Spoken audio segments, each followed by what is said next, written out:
എന്നാണ് പ്രതീക്ഷിക്കുന്നത്. അസ്സലാമു അലൈക്കും. വലൈക്കും സ്ലാം. സാന്ദർഭികമായി ചോദിക്കുന്നത് അസ്മി മെൻഷൻ ചെയ്തതുകൊണ്ട് ചോദിക്കുന്നതാണ്. എല്ലാ മദ്രസകളിലും ഇന്ന് അസ്മിയുടെ സ്കൂളുകൾ നടക്കുന്നുണ്ട്. KG മുതൽ 4ാം ക്ലാസ് വരെ എത്തി നിൽക്കുന്ന വളരെ ചെറിയ മദ്രസകളിലും വലിയ മദ്രസകളും സൗകര്യപ്രദമായ മദ്രസകളൊക്കെ നഴ്സറി നടക്കുന്നുണ്ട്, സ്കൂൾ നടക്കുന്നു, LP തലം. സർക്കാരിൻ്റെ ഭാഗത്തുനിന്ന് ഈ അടുത്തിടെ നമ്മൾ പത്രങ്ങളിലൊക്കെ വായിക്കാൻ സാധിച്ചു, പല മേഖലകളിലും DMO നോട്ടീസ് കൊടുത്ത് അടക്കാൻ നിർദ്ദേശിക്കപ്പെടുന്നുണ്ട്.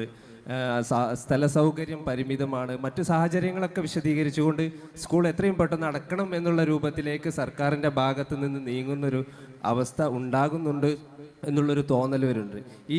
ഇത്തരം ചെറു മദ്രസകളിലൊക്കെ ഈ സംവിധാനം പ്രവർത്തിക്കുമ്പോൾ സ്വാഭാവികമായിട്ടും സൗകര്യത്തിൻ്റെ അഭാവം എന്തായാലും ഉണ്ടാകും. അപ്പോൾ അത്തരത്തിലുള്ള വിഷയങ്ങൾ വരികയാണെങ്കിൽ സമസ്തയുടെ ഭാഗത്തു നിന്ന്, ഈ മദ്രസ മാനേജ്മെൻറ്റിൻ്റെ ഭാഗത്തു നിന്ന്, ഈ സംവിധാനത്തിൻ്റെ ഭാഗത്തു നിന്ന് എന്തൊക്കെ നമുക്ക് സഹായമായി കിട്ടും എന്നുള്ളതാണ് എൻ്റെ ചോദ്യം.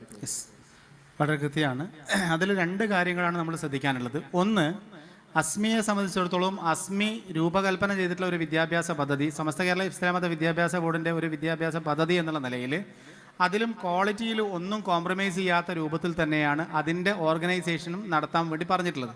ഇപ്പോൾ നമ്മളുടെ അസ്മിയുടെ സ്കൂളുകളൊക്കെ ഇങ്ങനെ ഗ്രഡേഷൻ നടത്തിയിട്ട് ഏറ്റവും ടോപ്പ് ലെവലിൽ നിൽക്കുന്ന പ്രീമിയം ക്ലാസ് സ്കൂളുകളെ അവരെ വേറെ തന്നെയാണ് ട്രീറ്റ് ചെയ്ത് മുന്നോട്ട് പോകുന്നത്.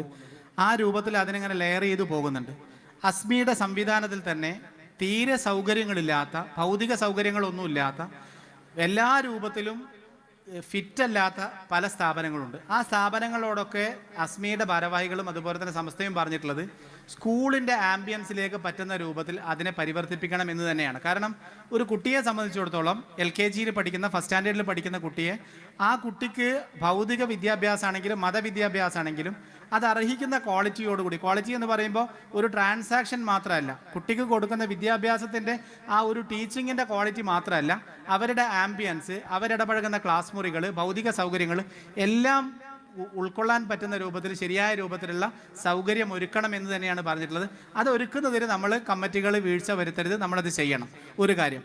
രണ്ടാമത്തെ ഒരു കാര്യം, ഇത്തരത്തിലുള്ള ഈ ഗവൺമെൻറ്റിൻ്റെ ഭാഗത്തുനിന്ന്, സാധാരണ ഇടതുപക്ഷ സർക്കാർ പൊതുവിദ്യാഭ്യാസത്തെ പ്രൊമോട്ട് ചെയ്യുന്നതിൻ്റെ ഭാഗമാണെന്ന് പറഞ്ഞുകൊണ്ട് തന്നെ പലപ്പോഴും ഇത്തരത്തിലുള്ള വിദ്യാഭ്യാസ പ്രവർത്തനങ്ങളെ ഇത്തരത്തിലുള്ള സമസ്തയുടെയും അതുപോലെ തന്നെ മൈനോറിറ്റികളുടെ വിദ്യാഭ്യാസ പ്രവർത്തനങ്ങളിലും കൈവക്കാറുണ്ട്.